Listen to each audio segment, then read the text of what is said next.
going, folks? Voodoo Stache here. We're going to be taking a look at activation of that hamstring here from a glute bridge position.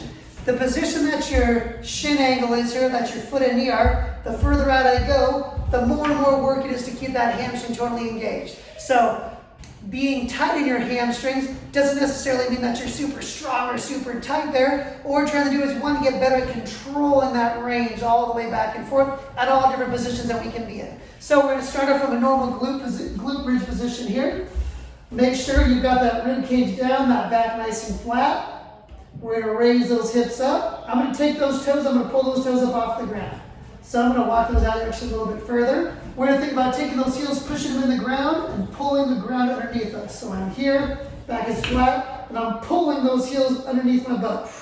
Hold there for about 5 seconds. You can use your hands to help hold you up a little bit if you want, if it feels like it's too hard. So that'll be like level 1. Level 2, a little bit further out. Glute bridge, push down and pull. Level 3, push down, pull. Level 4, and then level 5 will be way out here.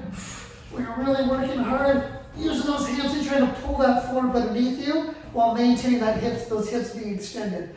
One little point for you guys to take a look at is the level of your hips. So if I look from this angle here, you may see that one hip is dipping down while the other one stays up. If you notice that, as you're engaging, pushing your heels into the floor, you want to make sure that those hips get nice and level. So what we're doing here is we're strengthening those hamstrings in all different ranges of motion. And we're getting better at making sure that our body is loading correctly so that one side isn't doing all the work.